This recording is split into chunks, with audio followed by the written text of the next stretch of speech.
Swedes haven't been shy about upgrading themselves with the new version. Thousands already have microchip implants that they use in their daily lives, waving their hand to gain entrance to the gym, confirm their ID, or make payments. This sounds like Revelation chapter 13, verse 16. I want to give all praise to YAHAWAH, BAHASHAM, YAHAWASHI, BAHASHAM, QADASH, for giving me the spirit to do his lesson. I want to give double honors to the Apostle GREATMILLSTONE for teaching the truth by using precepts upon precepts and line upon line. Salakia. But this video that I've shown is a clear indicating that they're ready to promote this C-hip out, the charagma, the thing that the scriptures was talking about not to receive. All right. And let me get to the scripture real quick. Revelation chapter 13, verse 16, it says what? And he causes all, both small and great, rich and poor, free and bond, to receive a C-hip or a charagma in their right hand or on their forehead. Okay. And how does Esau Edom deceive the whole world to receive this C-hip? Easy. It's through a way of living. Okay, because if you don't receive the C-hip, this next scripture says that, and that no man might buy or sell. So if you don't receive the C-hip, you can't buy or sell without it. And what this video said, it says that in this video you could swipe your hand as like a flashcard indicator, or you can use it as a payment method. Okay, and later on the system, later on the road, Esau Edom's gonna come down with this system, and you have to receive this charagma to even work with that system. All right. So that's what's about to come to pass, and that no man might buy or sell, save he that hath the mark or the name of the beast or the number of the name. So if you don't have this mark or charagma or this C-hip, you can't live at all. Okay, and Babylon the Great, you can never live. All right. Oh, Slakia. Oof. All right, and I got some other scriptures to scare you if you do think of oh, I should receive this because the scripture says if you receive this, you finna get murked. All right. Revelation chapter 14, verse 9, it says, and a third angel followed them, saying with a loud voice, if any man worship the beast in his image, and receive his mark in the forehead or in his hand, the same shall drink of the wine of wrath of the Lord Yahawah, which is poured out without mixture into the cup of his indignation. Indignation means righteous anger. So you finna be part of the Yahawah righteous anger. And he shall be tormented with fire and brimstone in the presence of the holy angels, in the presence of the Lamb. Okay, and the fire and brimstone they're talking about is about the nuclear destruction. Technically, the Most High is going to leave you to die in a nuclear destruction. All right, that is like one of the plagues that the Most High is going to bring in Babylon the Great. And if you receive this mark, you have to be left behind in that fire and brimstone.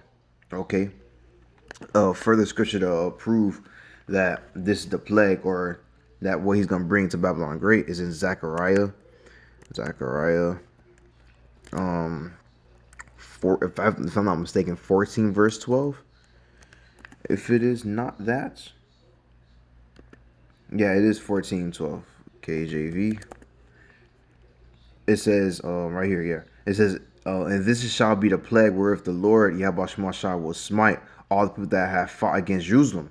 Their flesh shall be consumed away while they stand upon their feet, and their eyes shall consume away in their holes, and their tongue shall consume away in their mouth. And that does sounds like a nuclear destruction.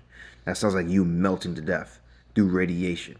All right, so if you receive this charagma, you're going to be left in that fire and brimstone. And what fire and brimstone is talking about? This nuclear destruction. Pursuant to Zechariah chapter 14, verse 12. Let me get another scripture. If I'm not mistaken, Revelation talks about falling stars, and falling stars are the nukes. But let's get that. It's in Revelation. I know it was in Revelation 6 verse 13. Yeah, it says, and the stars of heaven fell on the earth, even as a fig tree casts her untimely figs, and when she is shaken a mighty wind. Those falling stars is talking about, it's not talking about no a sun falling from the damn space coming. No, It's literally talking about the nuclear destruction. Because when you look in the sky and you see a nuke is flying in the sky, it seems like a glimmering light, like a falling star. That's why in Revelation chapter 6 verse 3 it says a falling star from heaven, but it's actually a nuclear destruction. Even as a fig tree casts her untimely figs, and when she is shaken the mighty wind. Yeah, because as soon as the nukes hit, it's gonna have a mighty wind, and the people that's being left inside of that nuke, you're gonna experience Zechariah chapter 14 verse 12. And their flesh shall consume away while they're stand upon their feet, and their eyes shall consume away in their holes. And that's what will come to pass to people that receive this charagma or this sea hip. All right, going back, Revelation chapter 14 verse 9 says what it says: he shall be tormented with fire and brimstone in the presence of the holy angels, in the presence of the Lamb of the Lamb. And who is the Lamb? Is YAHAWASHI. So yeah, you can be left to death if you take this charagma or this sea hip or whatever it is, this video that you've seen. If you receive this, you're done for. All right. There's another scripture that even goes further into it. I believe in Revelation chapter 16, if I'm not mistaken. Let me get that real quick. Where is it? It's no. Yeah, Revelation chapter 16 verse 1.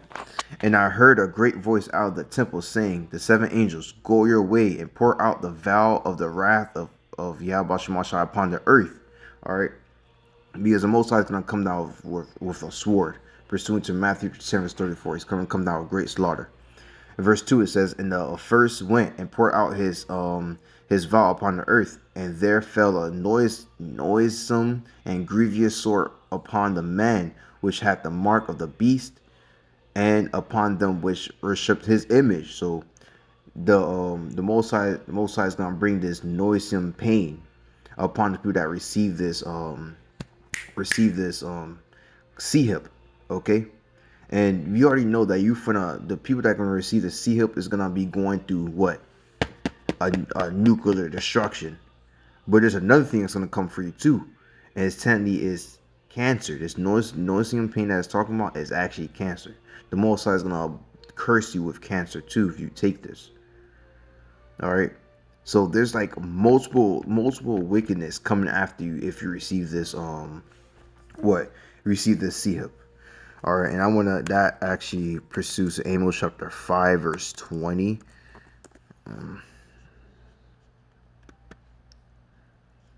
It's actually starting at verse 19 actually, Slovakia.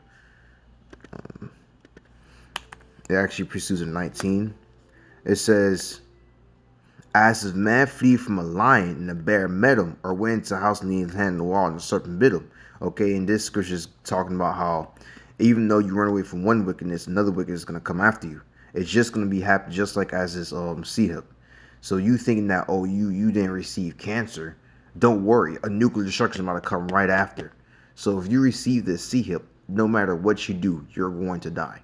It's just a simple death if you receive this sea hip. That's all it is.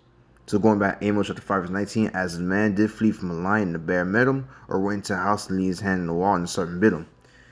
Going to the next scripture, it says what? What's going on? What's going on? But I have it in the top of my head. As the man flee from the lion, the bear met him, or went into the house and leaned his hand in the wall and serpent bit him, shall not the day of the Lord be darkness, not light, even very dark, and no brightness in it? No, because that day, the day of the Lord is going to be straight darkness. It's going to be hell. Hell's going to break loose all over the place. And the only people that's going to survive is the elect. All right, and the elect is not going to receive this sea hip. But if you do receive this sea hip, just know your destiny is literally just straight death. That's all it is. There's no hope for you at that point. But that's all I want to get into today. No will you is edified. I want to give all praise to YAHAWAH, BAHASHAM, YAHAWASHI, BAHASHAM, QADASH for giving me a spirit to this lesson. I want to give double honors to the Apostle Great Millstone for teaching the truth by using precepts upon precepts and line upon line. Shalom.